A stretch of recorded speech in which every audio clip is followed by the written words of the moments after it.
I'm Lisa Messer from HR Business Direction. I've worked in the HR field for 20 years now, or a little bit over, in various industries, in various types of businesses, working very closely with CEOs, managing directors, managers, team leaders, etc. So as I understand it, a project team, a mini organisation or a mini team within an organisation, but you're still managing your people, you're still responsible for your people.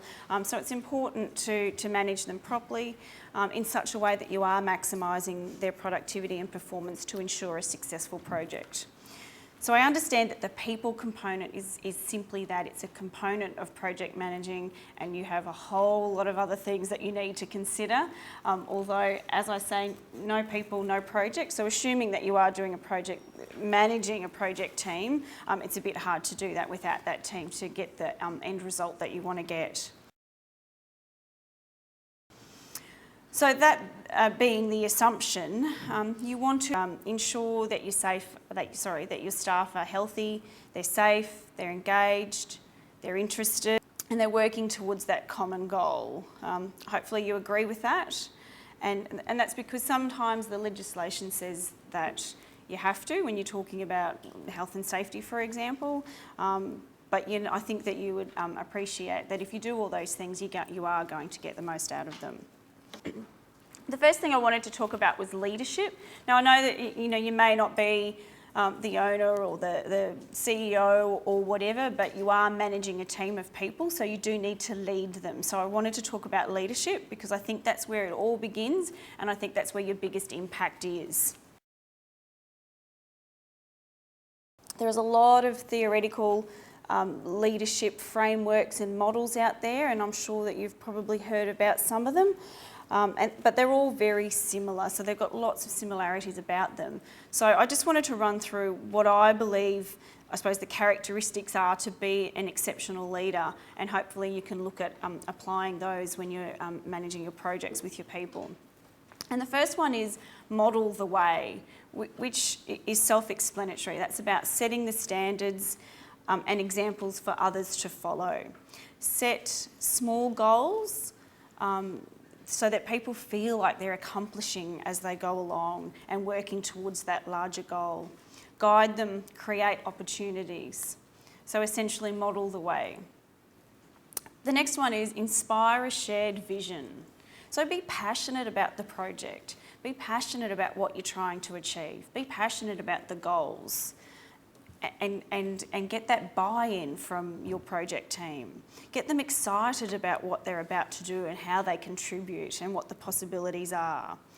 It's also, that's an also important aspect to go back to when you have someone that has disengaged or lost their way or lost interest. Go back to inspiring that shared vision.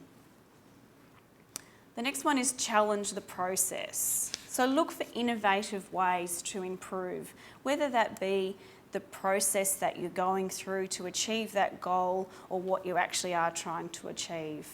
But be innovative and challenge the process. Another point is enable others to act. So this is about fostering collaboration, which brings about innovation, and actively involve others. And actually actively involve everyone, even those that don't like to talk. And strengthening others makes them feel capable. So empower them, I suppose, and enable others to act. And the last point about leadership is encourage from the heart. So recognise the contributions that people make. Thank them, reward them, do those things. So I think, particularly on that one, but in all those things I spoke about to do with leadership, there's a real sense of emotional intelligence and empathy and care to do with successfully leading a team. So leadership and culture go hand in hand, really. And I don't know if you've heard of management guru, his name is Edgar Schein. Yeah. So there's a couple of good sayings I wanted to share, and one of them is the only thing of real importance that leaders do is create and manage culture. So leaders hold And as a project manager and you're leading your group of project team members, you hold a very special power over workplace culture or the culture within your team. I know that you've got a greater culture within the organisation you need to work with, but you're also going to create your little culture as part of your project team to ensure success. So you can exert great influence over the cultural norms and the behaviours of others to determine what actually takes root so that you can reinforce behaviour. And it can be positive and it could be negative, so you really need to be careful about that. And there's another saying that Edgar makes, and that's if you don't manage culture, it manages you, and you may not even be aware of the extent that it is happening. And I would even change that a little bit and say that you may not even be aware that it's happening at all, let alone to the extent of it. So just be mindful of that. In that position where you can model the way, so you need to act the way in which you want them to act, and you can reward, you can punish for a word. So just be careful and don't lose sight of that, because if there is an existing culture or culture for some reason that is there, it can actually take over you as well if you're not strong enough to be aware of it. So there's some things that are worthwhile thinking about when you think about culture and leadership. So those things are, as a leader or a project manager, what are the goals for the project? What type of culture will achieve those goals that you want to achieve? Is it innovation? There's a whole range of different things, but what are those things that you need to make sure it happens, it works successfully? What behaviour am I modelling to support that culture? How does this encourage or discourage the desired culture? And then finally, what do you need to do differently? The next thing I wanted to talk about was teamwork. So you're a great leader, you've got a great culture. Is there more you can do? Absolutely, there's more you can do. And that is through teamwork. However, I do think that you can actually do that through your strong leadership and building that culture. And I'll explain why while we're going through it. So the first characteristic is they have trust in each other and in the team's purpose. So that goes back to get that buy-in, inspire that shared vision that I spoke about. Number 2, they work towards the same goals. So again, we're talking about the inspire a shared vision and even model the way there. They are clear on how they work together, so make sure you communicate that in the beginning and set the expectations of how it's supposed to work. Team members actively diffuse tensions.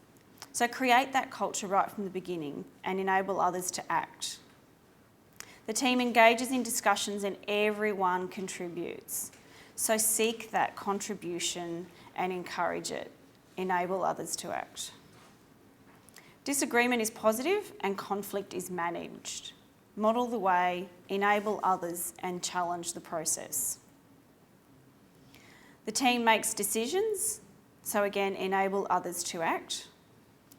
Each team member carries his or her own weight, model the way.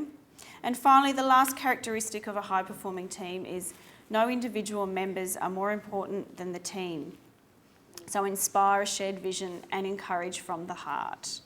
So hopefully I've sort of gone through and explained how important that culture and leadership and getting that right is to having a high-performing team and getting the results that you're after. There are some other HR considerations, however, that I wanted to run through. And that is recruitment and selection.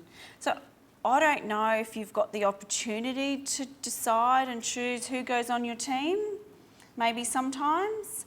I suppose when you're doing that skills assessment or analysis to select your team, whilst the skills is certainly an important aspect of that, don't forget that cultural fit is just as important. So I always say to people, how you do something is sometimes more important than what you do. Performance management. Now, I'm sure Tracey's spoken about this one, and we've talked about it. I've sort of spoken about it throughout the cultureship and leadership as well. But communicate. Constantly give feedback, manage behaviour and performance, good or bad, and reward behaviours that are in line with culture and effective teamwork, and let them know when it's not. Health and safety, I heard Tracey touch a little bit on this before, but as a project manager, you're responsible for the health and safety of your team. So you need to be considerate about that. You need to consider what the risks are. You need to manage the risk and you need to minimise the risk. And we're not just talking about physical risks here, we're talking about the psychological risks as well. So longer hours, the pressure, I'm not quite sure of all your situations, but those sorts of things. So you do need to consider those. And the team will care that you care. And so again, that goes back to encourage from the heart. Industrial relations, look, to be honest, I think that's probably dealt with probably more at a corporate level. However, it's probably good for you just to understand what the employment conditions are so that you can work with that. And there's a couple of other considerations, and I'm sure that you've experienced it yourselves, or Tracey might have spoken about it, but managing remote teams. Who manages a remote team? Yeah, that's becoming more and more common. So communication and inclusion is really a big part in making that successful. It just makes it that little bit harder, doesn't it? So, if you celebrate birthdays or whatever it is, celebrate, the achievement of goals, you need to celebrate that with those that are remotely as well. It's obviously just done a little bit differently. And the other thing is managing cultural differences as well.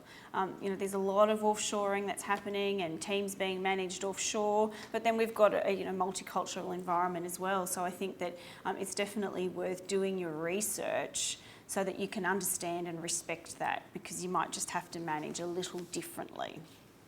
Not everyone's the same.